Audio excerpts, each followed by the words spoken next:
Alors, si vous le voulez bien, on peut passer à la partie présentation des propositions de la CGE euh, pour les élections présidentielles de 2022 sous un thème qu'on a appelé Accompagner la jeunesse actrice des transitions, hein, sur le constat que notre jeunesse qui sera bientôt dans nos écoles ou qui est dans nos écoles sera un facteur clé des besoins de la société, en particulier en termes de transition écologique, de transition sociétale dans les années qui viennent, et en particulier avec un objectif euh, très proche sur les années, sur la fin de la décennie 2020. Euh, c'est ce qui nous a, c'est ce qui a guidé notre réflexion pour ces propositions. Je précise qu'elle donne lieu à un petit livret qui ne vous sera pas donné tout de suite, mais plutôt en milieu d'après-midi. Je voudrais remercier l'ensemble des personnes qui ont contribué à ce document-là. Alors, en particulier, les travaux des commissions qui ont permis de remonter des idées qui ont été assemblées ensemble ou sélectionnées, et puis l'ensemble des personnes qui ont travaillé à la rédaction. Alors, en particulier Océane, qui a fait un énorme travail de rédaction sur ce document-là. Et puis la com pour le finaliser. Préciser que dans ces propositions, on cherche à travailler aussi la complémentarité entre le modèle des grandes écoles et celui de l'université. Vous avez vu récemment quelques sorties sur l'opposition entre les grandes écoles et les universités. On n'est pas du tout sur cette partie-là. Pour nous, la complémentarité grandes écoles et universités, c'est la même que la complémentarité monde socio-économique privé et puis une société publique. On a travaillé à s'appuyer sur la diversité de nos grandes écoles, je vais en parler juste après, hein, pour faire des propositions autour de la co-construction de nouvelles souverainetés. On reparlera de ce mot souveraineté tout à l'heure, hein, locale, nationale, européenne. Et puis, de manière à préparer des nouveaux modèles de vivre ensemble, d'apprendre, d'apprentissage, de consommation, de production, qui soient en lien avec les enjeux écologiques et sociétaux de demain. Et donc, je fais ce petit focus d'abord sur la diversité de nos écoles. Alors, on se rend compte qu'il est toujours nécessaire, alors si on peut passer à la slide d'après, il est toujours nécessaire de rappeler ce que sont les écoles de la CGE et leur diversité. Déjà pour rappeler que la plupart enfin, 2 tiers des écoles sont des écoles publiques. Tout le monde pense que la CGE, c'est uniquement des écoles privées qui font du business de la formation. Ce n'est absolument pas le cas parce que le reste des acteurs sont souvent des acteurs basés sur des structures d'intérêt public ou des structures à mission. Donc, la CGE ne fait pas de la formation un business. 232 écoles, on en a parlé tout à l'heure. Beaucoup d'écoles qui sont en région, on va y revenir après. Et d'autres organismes qui nous rejoignent. Sur la slide suivante, s'il vous plaît. Une grande diversité de débouchés professionnels de nos étudiants. Nos étudiants vont dans des secteurs variés. Tout le monde a l'impression que nos étudiants vont uniquement dans le privé. Alors certes, beaucoup de nos étudiants vont dans le secteur privé, mais on a aussi un peu moins de 10% qui va dans le secteur public. Des poursuites d'études importantes. Et puis, un élément fondamental, vous voyez, 45% de nos étudiants vont en TPE ou en PME, donc nos grandes écoles, leur implantation sur toute la France, en particulier dans les territoires, sont un outil formidable de formation de cadres pour les petites entreprises françaises. Et puis, une activité de création d'entreprises ou de reprise d'entreprise qui est en croissance. Et puis, pour terminer sur cette question de présentation de la CGE et de cette diversité, sur le slide d'après, s'il vous plaît, une diversité de nos étudiantes et nos étudiants. 2% d'étudiants en situation de handicap, un chiffre qui a doublé en quelques années. 27% d'étudiants boursiers qu'on peut même considérer comme 30% en considérant les étudiants qui répondent à des critères sociaux, mais dont le statut fait qu'ils ne sont pas boursiers. Et puis un taux de féminisation qui est en progression. 50% dans les écoles de management, 30% encore seulement dans les écoles d'ingénieurs, et puis 60% dans les écoles d'autres spécialisées, en particulier dans les écoles relevant des champs de la culture et en Sciences Po et écoles vétérinaires. Voilà. Donc, vous voyez, une grande diversité d'écoles, de statuts, de débouchés, d'étudiants. Et c'est cette diversité qui fait la richesse de la CGE et la force de ces propositions. Alors, si on peut passer à la slide d'après. Sur ces propositions, on a mis quatre priorités transversales pour la CGE pour accompagner cette jeunesse actrice des transitions. Une priorité sur la transition écologique. Les écoles forment des cadres, des gens qui auront un pouvoir de transformation important sur les entreprises et sur leurs organisations. L'urgence environnementale est l'élément primordial de la transformation de nos sociétés. Donc, c'est un élément indispensable de nos propositions. Un deuxième champ qui est la transformation numérique au service des nouvelles formes d'organisation du travail. Nos jeunes diplômés sont des gens qui vont travailler dans les entreprises, mais surtout qui vont les organiser. Donc, la question de les préparer à ces nouvelles formes d'organisation du travail liées au digital, liées au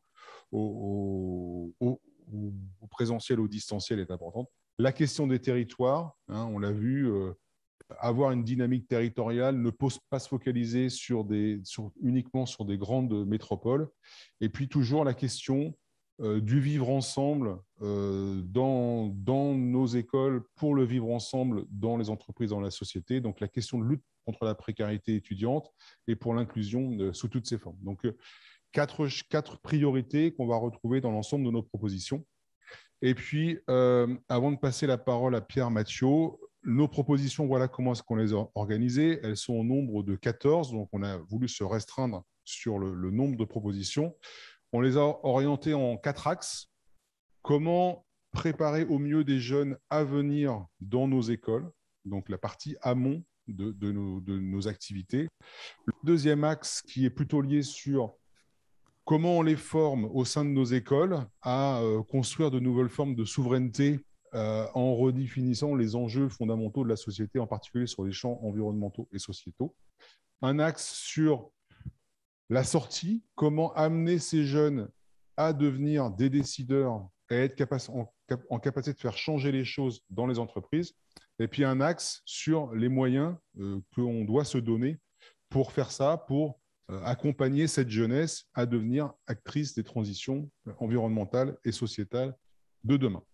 Voilà. Alors, on a demandé à Pierre Mathieu, qui est en distanciel, de nous présenter le premier axe. Pierre, est-ce que tu nous entends? Il est là, le DG de Sciences Po Lille. Oui, moi je vous entends. Est-ce que ça va de votre côté? C'est bon? C'est parfait, Pierre. Ok, donc je vais vite, hein, bien sûr, Laurent, merci. Alors, donc, sur l'axe 1, très rapidement, et s'il y a des questions après, on pourra en échanger. Donc, on a, alors, bien sûr, tout de suite en précisant qu'il s'agit de produire des propositions qui conviennent à l'ensemble de nos établissements, des membres de la CGE, qui, comme ça vient de dire, sont très divers, bien entendu. Alors, il y a trois niveaux de propositions. La première sur les voies de recrutement, les passerelles de recrutement, avec 4 sous-catégories sur lesquelles je passe très vite. La première, c'est la problématique et l'enjeu de l'orientation des élèves du lycée vers l'enseignement supérieur en général, notamment vers les grandes écoles. Donc, j'en parle d'autant plus qu'il ne vous a pas échappé que je m'occupais aussi de cette question par ailleurs sur la réforme du bac et du lycée. Et dans cette question de l'orientation, il y a une information générale des élèves, bien sûr, et il y a 2 problématiques plus particulières. Une problématique de genre, donc lutter contre les stéréotypes de genre qui d'ailleurs vont dans les 2 sens, hein, pas assez de filles dans les filières scientifiques, pas assez de garçons dans les filières, disons, plus littéraires ou plus sciences humaines et sociales.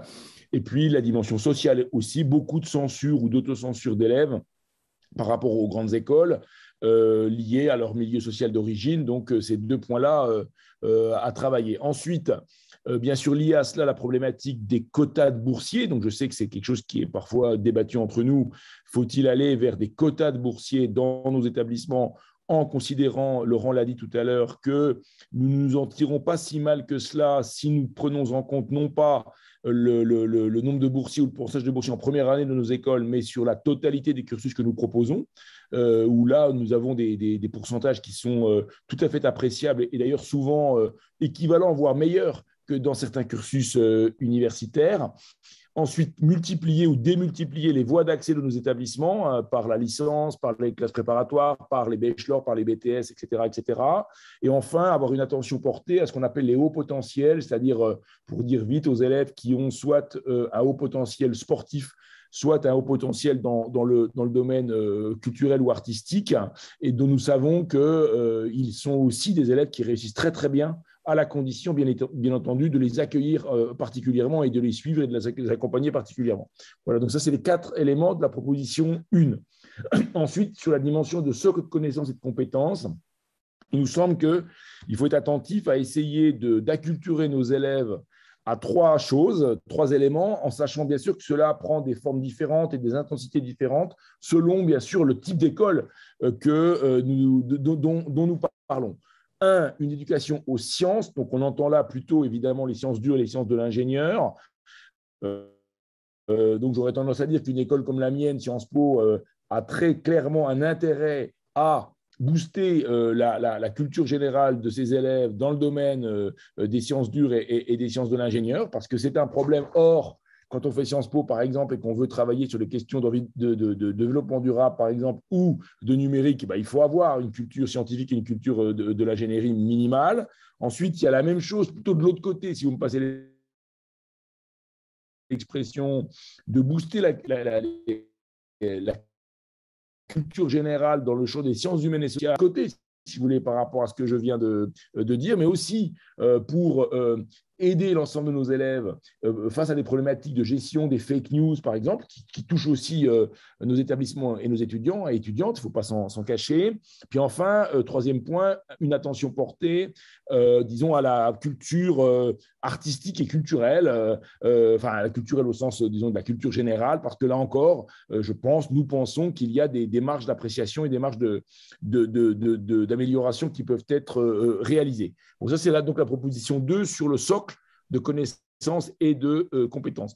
La 3e proposition, elle est peut-être plus sioux, mais elle nous a semblé assez importante d'être citée ici et d'être présentée plus tard aux journalistes. C'est la problématique de la lisibilité de l'offre de formation, entendue sous l'angle de la clarification, disons, que l'on doit envisager de faire nous-mêmes, bien sûr, mais bien entendu avec le soutien du ministère de l'Enseignement supérieur et de la Recherche, autour, disons, du développement d'une offre de formation dans l'espace de l'enseignement supérieur en France, qui est une offre de formation incertaine, qui a du succès et qui est une offre de formation lucrative, dont la qualité intrinsèque n'est pas toujours prouvée, qui surfe sur des ambiguïtés, ne serait-ce que par exemple la vocation d'un diplôme visé par l'État, ce qui, vous savez bien, ne veut pas dire grand-chose, qui souvent, disons, prennent place dans les salons de l'étudiant, qui font de la communication dans nos villes de façon très offensive, souvent renvoyant à des cursus qui sont extrêmement onéreux, qui ne sont pas d'une qualité extraordinaire et dont les débouchés professionnels pour nos étudiantes et étudiants sont instables, incertains, etc. Voilà. Donc, il nous semble que là, il y a un chantier qui est souple, qui est compliqué à mettre en œuvre, mais un chantier sur lequel nous devrions nous impliquer. Je termine en disant qu'aujourd'hui, dans les nouveaux étudiants de l'enseignement supérieur, c'est l'enseignement privé lucratif qui, aujourd'hui, progresse le plus par comparaison avec les ESPIG et avec l'enseignement supérieur public, aussi bien université que grandes écoles. Voilà, donc il nous a semblé, avec le bureau de la conférence des grandes écoles, que c'était un sujet qu'on devait essayer d'aborder sereinement, mais avec un certain volontarisme. Voilà, je m'arrête là, Laurent. Merci Pierre. On fera les questions à la fin. Donc on passe sur l'axe 2 et donc je demande à Frédéric Pain, la DG de l'ENSI Les Ateliers, de venir les présenter. Je me permets de demander aux journalistes un embargo jusqu'à 16 heures sur ces propositions dont vous aurez le détail cet après-midi. Frédéric. Merci. Bonjour à tous. Donc moi, je vais vous parler. Ah oui, il n'y a pas le titre de l'axe n'est pas remis, hein. Je vais vous le redire alors, hein, au cas où vous n'avez pas suivi.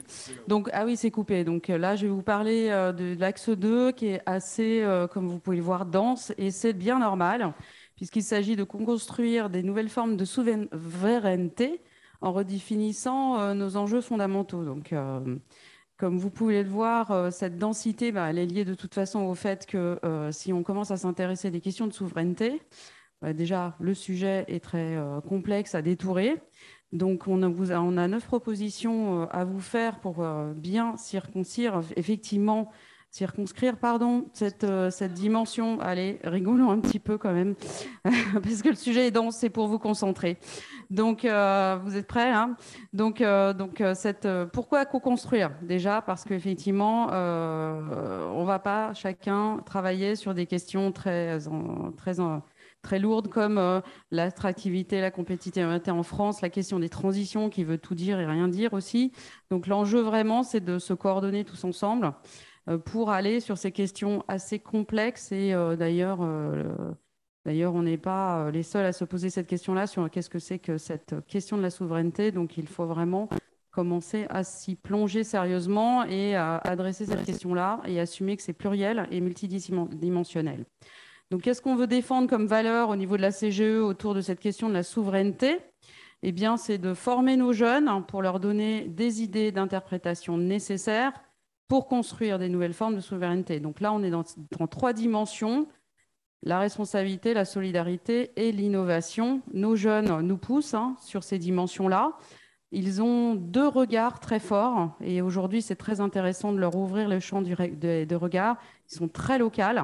Ils ont une compréhension de tout ce qui est local, des envies de travailler sur de la réindustrialisation au niveau local, de s'intéresser à ces questions, par exemple, de la transition. Et au niveau planète, entre les deux, il y a le national, il y a l'Europe.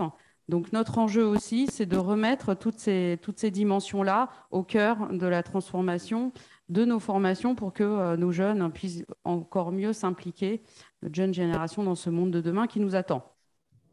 Donc on est vraiment sur plusieurs périmètres, comme je vous le disais, le local, le national, l'européen, pour pouvoir au mieux embrasser ces problèmes que nous avons à affronter autour des enjeux de transition qui ne sont pas que sur des enjeux de développement durable pour la planète, mais aussi sociétaux.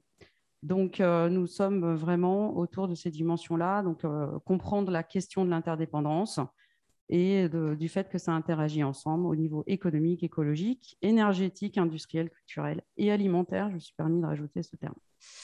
Donc, voici les 6 propositions que vous avez sous les yeux. L'objectif pour moi, c'est plus de vous donner un exemple, une identification d'un fil rouge. Donc, l'intégration des transitions socio-écologiques, c'est un lien fort. C'est un lien fort qu'on doit avoir tous ensemble dans toutes les études, les étapes des parcours de formation, avec pour le même objectif. Donc, on a parlé du rapport de M. Jouzel tout à l'heure, auquel la CGE a contribué, qui sont de travailler sur des notions de compétences environnementales. Le deuxième point, c'est l'accélération des nouveaux modes d'apprentissage. On en a parlé tout à l'heure aussi avec le label numérique, où effectivement, on est en train d'avoir, on a eu une accélération dans ces 2 dernières années de réflexion sur l'innovation pédagogique. Il ne s'agit pas juste de se poser la question d'être en distanciel présentiel, c'est vraiment quels sont les impacts au niveau des maquettes pédagogiques, au niveau de nos formats d'enseignement, mais aussi comment les élèves reçoivent ces types de formation, transformation numérique, formation hybride, on parle de comodalité, de synchrone à synchrone. Donc, les jeunes de nos écoles se sont mis très, très vite à ces dimensions-là. Et comment on les accompagne maintenant et comment ça s'installe de façon durable dans les enseignements. Continuez à vous concentrer parce que vous avez vu, le programme est lourd sur ces dimensions-là. L'ancrage territorial, les dynamiques territoriales, hein, c'est un point fort de notre souveraineté. Les grandes écoles sont présentes partout dans le territoire. Et donc, il faut prendre ça comme une force. Et donc, l'objectif ici, ben, c'est de mettre l'enseignement supérieur au cœur des écosystèmes locaux. Les grandes écoles sont impliquées dans les territoires et ont une volonté de s'intégrer massivement auprès des représentations des collectivités territoriales de l'État. Donc ici, il s'agit de promouvoir et de soutenir la réindustrialisation soutenable et responsable en collaboration avec les représentants des collectivités territoriales et un alignement avec les programmes des grandes écoles. Il s'agit aussi pour l'ESRI de rayonner à l'international sur ces enjeux-là, puisque l'ancrage de nos grandes écoles et notre forte connaissance de là où on va emmener effectivement la formation de nos futures générations qui vont faire le monde de demain et qui vont diriger le monde de demain. C'est aussi de mettre en place une stratégie de type soft power, pardon.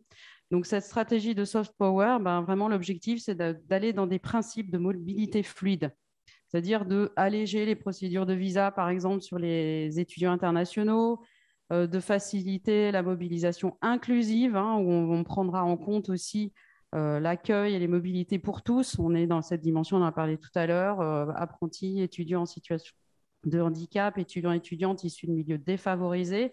Il faut être dans une dynamique de renforcer ces fluidités. On parle aussi dans notre dimension, hein, on est sur plein de territoires différents, sur les territoires de transition socio-écologique, on est sur les territoires aussi de la recherche et de renforcer les dynamiques d'interaction avec la recherche pour lui redonner un nouveau souffle avec ce lien fort que nous, on entretient avec les entreprises. Et c'est une vraie spécificité de nos grandes écoles, donc on souhaite être à la manœuvre aussi de cette dynamique de redonner un souffle à notre recherche française, puisque nos grandes écoles sont toutes à la manœuvre aussi de cette belle recherche française. Alors, j'ai bientôt fini. On est maintenant sur la dernière dimension, j'en ai pas encore parlé, cette dimension-là. Elle est sur le travailler sur l'expérience et la qualité de vie de nos étudiants et des étudiantes. Ouais, c'est une qualité de vie étudiante. Et pourrait presque parler de QVE, hein, de la qualité de vie au travail versus la qualité de vie étudiante. Eh bien, c'est encore plus important, évidemment, depuis ces 2 dernières années, puisque effectivement, il faut être très, très vigilant sur... Ah, j'ai fini. OK, il y avait un timing. Donc, il faut être très vigilant sur construire construire une expérience étudiante forte aujourd'hui, la renforcer, ne pas négliger les dimensions autour de la santé mentale, la santé physique, et donc renforcer effectivement le développement du sport de santé dans le supérieur. Valoriser aussi l'engagement de l'étudiant et des étudiants, des étudiantes, des étudiants et des étudiants dans la vie de leurs grandes écoles, en particulier dans les instances. Ça leur demande beaucoup de temps, donc il faut absolument renforcer cette dimension de la valorisation, parce que de toute façon, après, dans leur cursus et dans leur CV ou leur book, hein, ça dépend des écoles pour lesquelles on parle, c'est extrêmement valorisant, en tous les cas, dans une question toujours sur cette dimension de la mobilité, d'augmenter cette mobilité fluide, et en particulier pour l'international. Et puis, un sujet très intéressant, on vous propose de lancer des assises de l'enseignement supérieur inclusive. Donc, pour travailler effectivement dans une organisation de concertation nationale sur ces questions de l'enseignement supérieur inclusif, il y a beaucoup de sujets à aborder de ce côté-là. Voilà, je crois que j'ai fini sur toutes ces propositions. Merci de votre attention. Merci Frédéric. Donc on passe à deux parties un peu plus light en proposition. Donc le troisième axe qui s'appelle Penser l'après, génération 2022, actrice des transitions. C'est-à-dire comment faire pour amener que cette génération-là soit génératrice de transition dans les milieux socio-économiques qu'elles vont rejoindre, hein, et que on est bien conscient que ce n'est pas uniquement cette génération qui va transformer le monde, transformer les entreprises, mais comment est-ce qu'on accompagne aussi les plus anciens, dont une grosse partie sont nos alumni dans ces transformations. Donc, deux propositions qui ont une vision, sont basées sur une vision prospective France 2030, dont j'ai parlé tout à l'heure. Donc, comment générer une interaction permanente entre l'aval, les entreprises, les organisations et l'enseignement supérieur, donc avec des ponts plus importants entre les mondes socio-économiques et nos cursus de formation et nos écoles. Sur tous les schémas possibles, l'alternance, on en a parlé tout à l'heure, qui est vraiment un outil d'interaction formidable.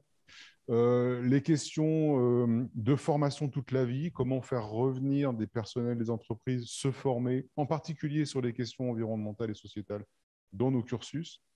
Les questions de l'entrepreneuriat et de l'innovation, donc comment effectivement créer des nouvelles entreprises sur des schémas disruptifs pour aller plus vite sur les questions de transition. Et puis, faire en sorte que, comme je l'ai dit tout à l'heure, ce qui est fait dans nos écoles, en particulier sur les champs de l'inclusion, sur les champs des égalités, sur les champs des luttes contre les violences sexuelles et sexistes, soit générateur de transformation dans les entreprises. Donc, on en appelle à plus de ponts entre les mondes socio-économiques et nos écoles. Et puis, la question de faire porter les transitions en changeant les entreprises de l'intérieur, qui s'appuie sur pouvoir faire en sorte que les jeunes qu'on forme en ce moment puissent être en responsabilité rapidement et qu'on puisse avoir plus d'impact sur la formation de nos alumni dans ces entreprises et de tous les cadres de ces entreprises par le biais de la formation continue et de la formation professionnelle, donc des propositions sur les évolutions de la formation professionnelle et de la formation tout au long de la vie.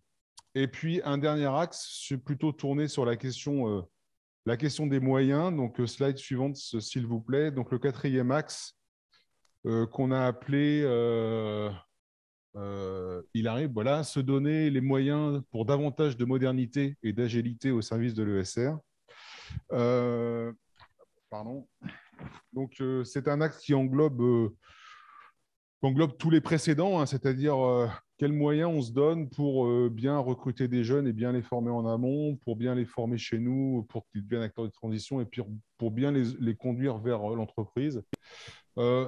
Nos écoles n'ont pas l'habitude de trop se regarder le nombril et de trop s'apitoyer sur leur mode de fonctionnement. Elles ont besoin d'autonomie. Elles ont besoin de diversification des modes de financement. Je l'ai dit tout à l'heure, on n'est pas des écoles qui cherchons à faire du business sur la formation. On cherche toutes les modes de financement pour ne pas faire porter le poids de la formation uniquement sur les familles et sur les jeunes. Donc, on a besoin d'ouverture sur les modes de financement des établissements de l'enseignement supérieur. Je ne parle pas que des établissements publics, je parle de tous les établissements. On l'a dit tout à l'heure, on passe beaucoup de temps à parler des écoles publiques de l'ESRI. À la CGE, il y a des écoles de 10 ministères différents, dont l'ESRI, mais pas que. On voit quand même des différentiels de fonctionnement, de financement, de structure sur ces différents ministères qui peuvent amener des interrogations chez nos jeunes sur la façon dont leurs spécificités sont prises en compte, les questions d'inclusion, les questions de bourse, les questions d'aide à la mobilité, des questions d'aide au financement de ces études, toutes les questions de qualité de vie étudiante qu'on avait avant. Il y a besoin d'une uniformisation sur ce champ-là. On trouve ça extrêmement important qu'il y ait des écoles publiques qui soient rattachées à des ministères différents, mais il faut qu'il y ait de l'homogénéité. Et puis la dernière proposition, qui est peut-être moins importante, mais qui nous semble quand même fondamentale, c'est la question de pouvoir mieux communiquer sur ce qui se passe dans nos écoles, sur la question de la transparence. On a fait beaucoup d'avancées sur la question de la data de l'enseignement supérieur. On a encore des choses à faire, et en particulier en termes de remontée d'informations vers l'État sur ce que fait l'enseignement supérieur. Donc, on en appelle à un outil plus performant et une vision plus claire pour consolider les chiffres de l'ESRI. Donc voilà pour ces propositions. Donc comme je l'ai dit, vous les retrouverez cet après-midi et c'est pour ça qu'on vous demande cet embargo jusqu'à 16 heures dans un document qui est là, hein, qui fait quelques pages avec un détail de chacune des propositions, puis quelques focus comme ceux que j'ai fait avant.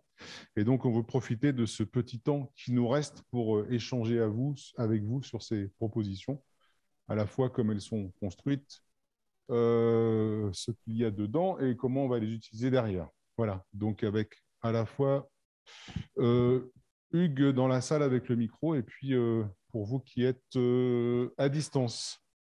Merci Laurent. Effectivement, moi je distribuerai le micro en salle s'il y a des questions. Pour les personnes qui sont à distance, pour qu'on puisse distribuer, je vous demanderai de lever la main pour qu'on puisse repérer votre demande de questions et pouvoir éventuellement alterner et la distribuer. Alors, je ne sais pas s'il y a des questions. Il y a une question à distance. Peut-être qu'on peut afficher afficher peut-être le panneau à distance. Hugues. C'est Olivier. Olivier. Oui. Oui, merci beaucoup et félicitations parce que c'est un très gros travail, donc c'est très impressionnant et je pense que c'est très convaincant. J'ai la singularité de siéger dans différentes réunions d'établissement. Je suis malgré tout un peu étonné que le mot université ne figure pas et qu'il va y avoir une question sur, voilà, et notamment le discours du président à France Université, nouveau nom de la CPU, a mis l'accent sur cette question-là. Donc voilà. Deuxième chose, et j'ai exprimé pour le coup à France Université, à la CPU, je trouve un peu dommage aussi que la CGE ne se saisissent pas à bras-le-corps de la question des outils de la formation professionnelle. J'ai vu beaucoup de choses, évidemment, sur l'apprentissage, et c'est très important et c'est un formidable outil. Mais je crois que nous sommes attendus collectivement sur des choses qui sont, je ne sais pas comment un bloc de compétences peut être acquis par le CPF. Excusez-moi de parler un peu en jargon, mais pour gagner du temps, bloc de compétences, compte personnel de formation. Et je suis convaincu que voilà, il y a des questions sur le bilan de compétences, il y a des questions qui sont des questions fortes sur lesquelles les grandes écoles ont vocation à jouer un rôle. Et la troisième question, et rassure-toi Laurent, je vais être bref, mais c'est la question, pour revenir sur la question inclusion sociale. D'un côté, on voit un certain nombre d'entités appartenant notamment justement à des universités mettant des critères très élevés d'inclusion sociale. On voit une raréfaction peut-être de la présence dans les territoires. Voilà, et je trouve que c'est dit, mais ça peut être peut-être encore plus dit. Nous pouvons peser sur des grands programmes qui ont bien marché. Je pense à Action Cœur de Ville, je pense à Territoire d'Industrie, je pense à Petite Ville de demain. Et sauf si, Laurent, je ne suis plus membre de la CGE, je rappelle que nous avons lancé un Bac+1 et que, si j'ai bien vu les slides, on commençait plutôt au Bac+2. Donc, je me permets de dire que le CNAM accueille des Bac Pro en Bac+1 dans les territoires. Je fais de l'auto-publicité, mais je pense que c'est un message dont on pourrait aussi se saisir collectivement. Donc, merci de vous avoir reconnu Olivier Faron, administrateur général du CNAM. Sur la première question, bon, j'en ai parlé un petit peu tout à l'heure, la question, on n'a pas réagi sur cette pseudo-polémique qu'il y a eu sur ce qu'a dit le président de la République auprès de France Université, se sentant, nous, dans l'université, avec un U majuscule, avec un rôle complémentaire, comme j'ai dit tout à l'heure, par rapport à l'université qui a sans doute un mode de fonctionnement assez différent de la plupart de nos grandes écoles, quelque chose de très démocratique qui lui permet de travailler, une grande stabilité qui lui permet de travailler sur des temps longs, particulièrement adapté à beaucoup de recherches amont, à préparer les évolutions de l'éducation, de la justice, de la santé, qui sont des sujets quand même très sensibles. Et puis nous, dans cet ensemble-là, un rôle un peu plus tourné vers les entreprises et les organisations agiles, donc avec une taille de nos organisations et un modèle de formation et une agilité adaptée à la réponse à ces besoins-là. Et on trouve ça très complémentaire. Alors, on compare toujours par rapport aux États-Unis, mais aux États-Unis, tout est plus ou moins privé, donc ce n'est pas étonnant que le modèle de formation soit des universités plus ou moins privées.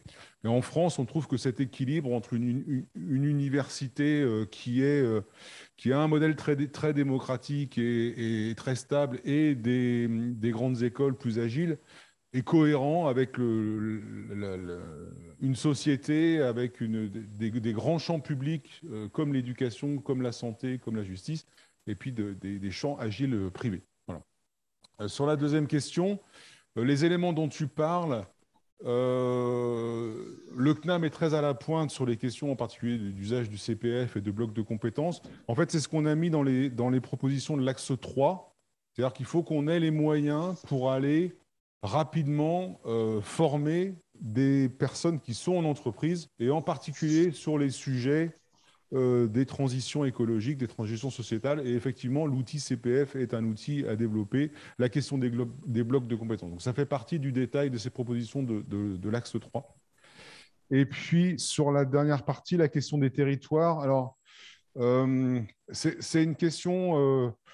On insiste beaucoup toujours sur la présence de la CGE dans tous les territoires, même les plus reculés. Et effectivement, parmi les membres de la CGE, c'est sans doute le CNAM qui agit dans les territoires les plus isolés. C'est une question qui peut être un peu piégeante. On l'a abordée dans notre présentation au Sénat mercredi. En fait, on nous demande si, quand on est dans des territoires, est-ce qu'on y fait de la formation? Oui, mais est-ce qu'on y fait aussi de la recherche? Et est-ce qu'on y fait de l'innovation? Est-ce qu'on a des startups et ci et ça? Et il est évident qu'on ne peut pas avoir tout ça dans tous les territoires. Donc, voilà, la question de la dynamique territoriale est extrêmement importante pour nous.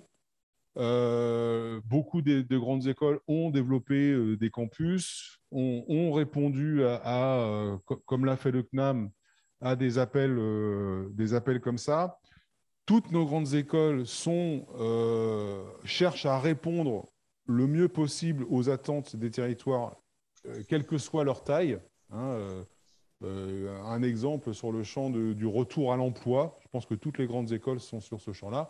Et je te confirme que les grandes écoles, ça commence juste après le bac. Et donc, tous les mécanismes de formation, bien évidemment, souvent, le cœur central de formation, et ce qui fait la caractéristique de nos écoles, c'est leur capacité à former des cadres à bac plus 5. Mais il y a aussi tous les autres formations, et qui commencent par les bac plus 1 du CNAM, par les bachelors, et qui vont jusqu'au doctorat.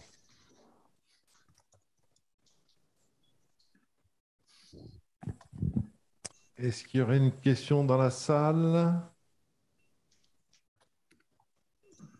Non.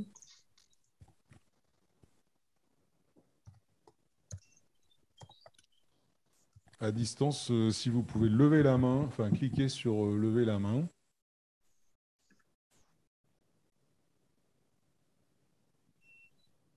On ne peut pas avoir été aussi clair que ça.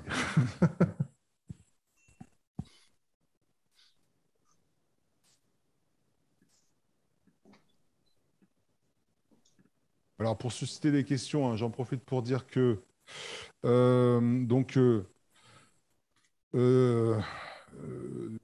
pour la question on commence à prendre des contacts en fait par l'intermédiaire du cabinet Rivington qui est avec nous, avec les représentants des candidats sur le champ de l'enseignement supérieur, hein, quand ils sont connus.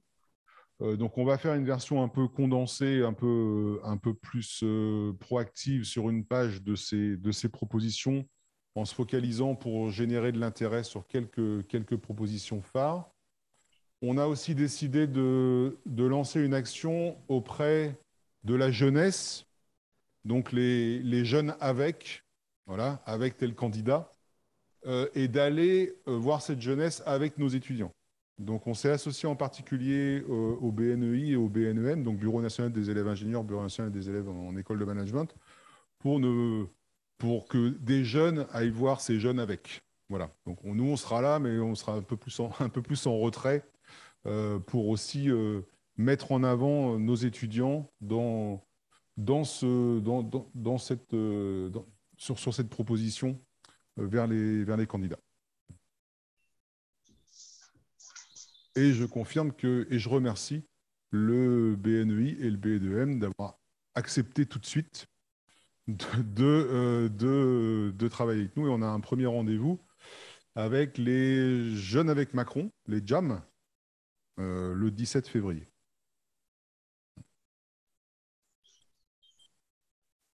Ouais, Hugues, une question dans la salle.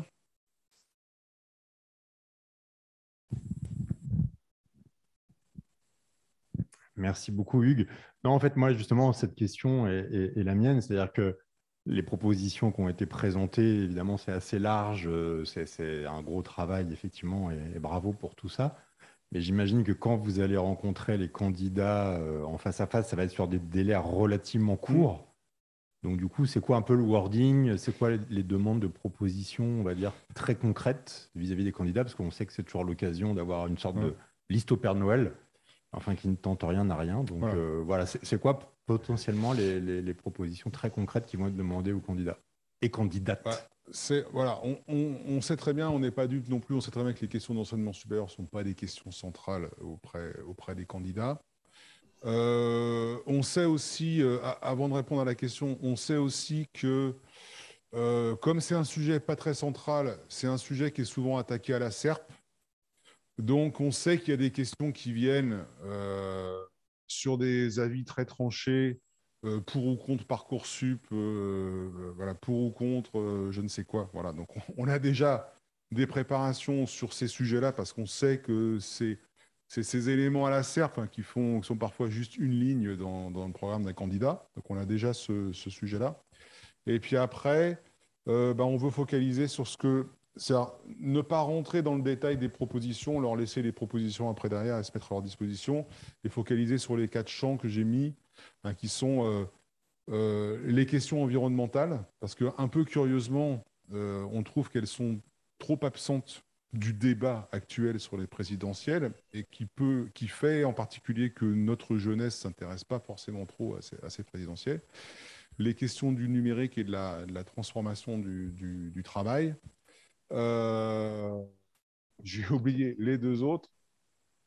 La question des territoires, voilà, qui est souvent pas forcément une question centrale dans les échanges avec les candidats.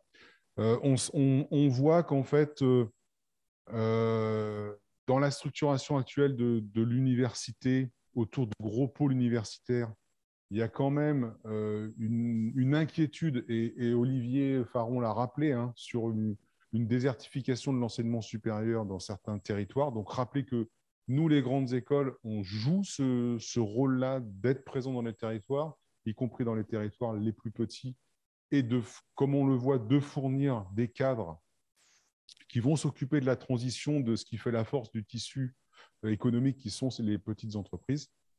Et puis le dernier sujet, qui est la question de la qualité de vie étudiante, et tous les sujets qui vont derrière, parce que la qualité de vie étudiante, c'est vraiment très large. C'est la question de l'inclusion, la question du handicap, la question du financement de la vie étudiante.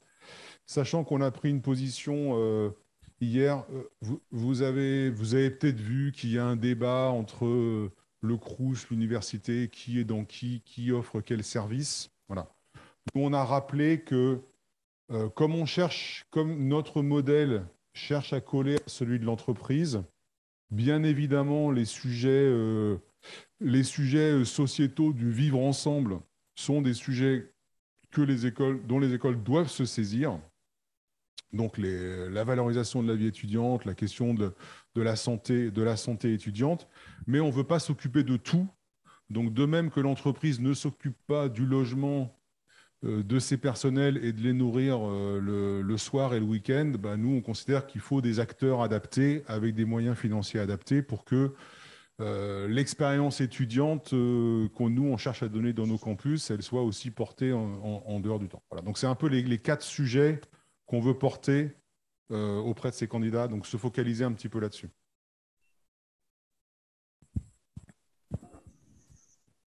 Oui. Ouais. Vous aurez peut-être des questions sur les métiers de la sécurité. Oui. Même si ce n'est pas au centre de ce que vous avez proposé. Oui, alors on ne l'a pas mis en avant, on en discutait avant. C'est vrai qu'on voit que c'est une problématique qui prend de plus en plus de place dans nos échanges avec l'État. Hein. Ça rentre aussi un peu dans le champ des souverainetés, hein, parce que dans le champ des souverainetés, il y a des questions un peu de sûreté aussi et de sécurisation. On n'en a pas fait un focus spécifique. Et ce qu'on dit aussi, c'est que dans le périmètre de la CGE, il y a aussi les écoles de la Défense et du ministère de l'Intérieur qui sont aussi des sources d'appui pour nous. Voilà. Je prends l'exemple de mon établissement d'arts et métiers. On n'a pas de compétences en cybersécurité. On va chercher les compétences de l'école navale sur ce sujet-là. Donc, on a aussi les interactions et la diversité de nos écoles qui peut nous aider à être assez réactifs sur ces sujets.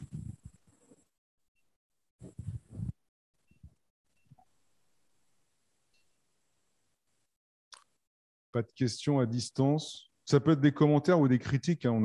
On accepte la critique aussi. Hein. N'hésitez pas. On prend tout. Ouais. Et là encore, hein, si vous avez... voilà, bon. Comme on l'a dit...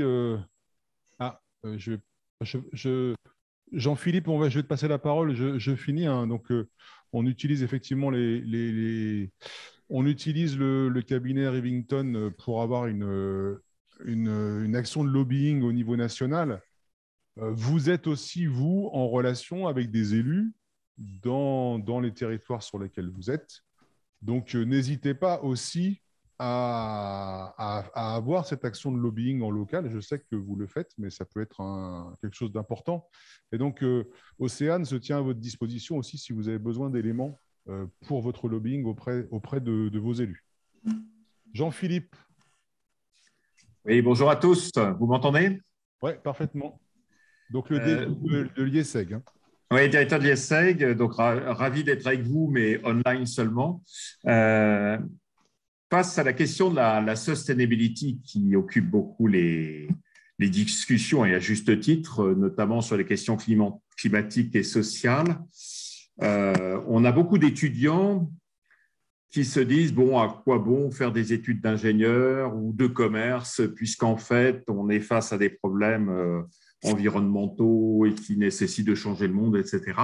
Et ils ont bien raison, mais j'ai le sentiment que les questions environnementales et sociales suscitent beaucoup d'émotions par nature, et on peut avoir des images qui soient assez frappantes, hein, quand on voit un ours blanc coincé sur son glaçon au milieu de la mer, ou bien des gens en grande difficulté à tel ou tel endroit. Or, la technologie ou l'économie ou la finance ou autre chose de ce type-là, ça ne suscite pas beaucoup d'émotions. Et pourtant, c'est essentiel pour qu'on puisse avancer sur les questions environnementales et sociales. Et donc, un de nos enjeux, je me demandais, je ne sais pas si tu es d'accord, Laurent, c'est de faire en sorte qu'on arrive à connecter encore plus la rationalité de notre approche scientifique, technique, management avec la dimension émotionnelle qu'on va trouver plus facilement dans les questions climatiques et environnementales. Parce qu'en fait, tout est lié.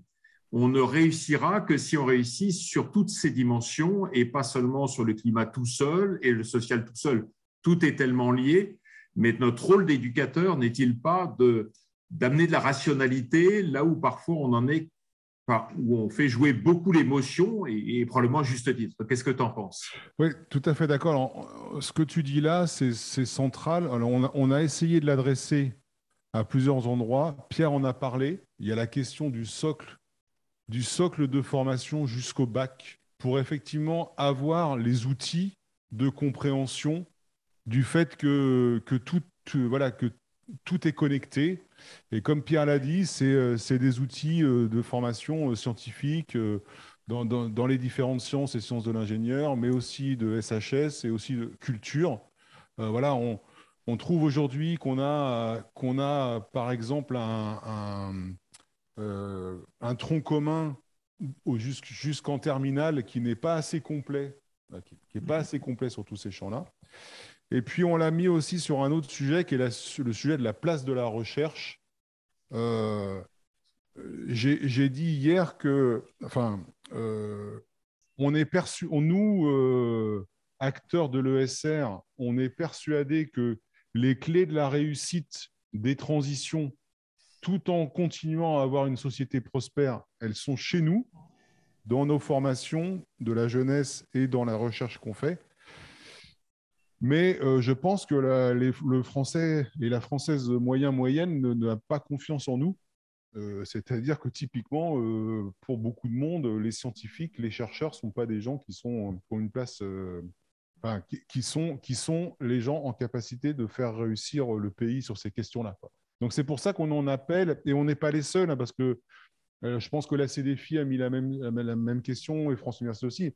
On en appelle à plus de place et de crédibilité de la recherche et de l'ESR de manière générale dans la société. Et comme on l'a dit tout à l'heure, le faible intérêt des candidats sur ce sujet-là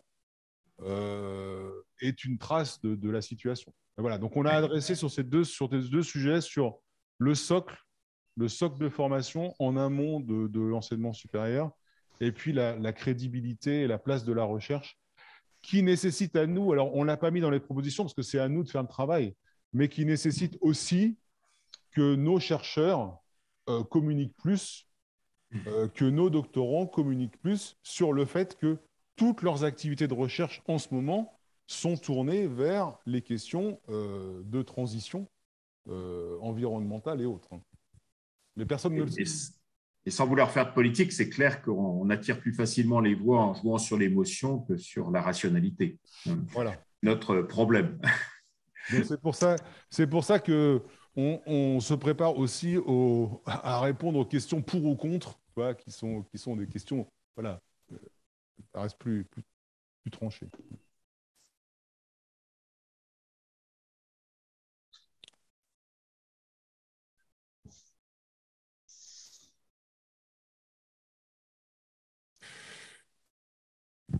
D'autres questions, d'autres interventions, commentaires? Je ne vois pas de main levée à distance. Une dernière question rentrée dans la salle? Non?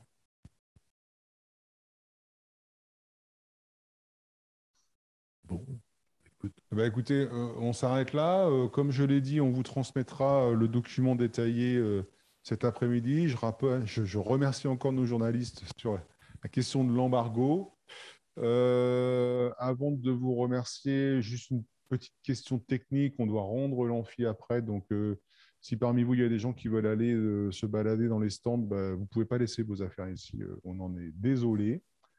Merci à tous pour votre participation à cette assemblée générale.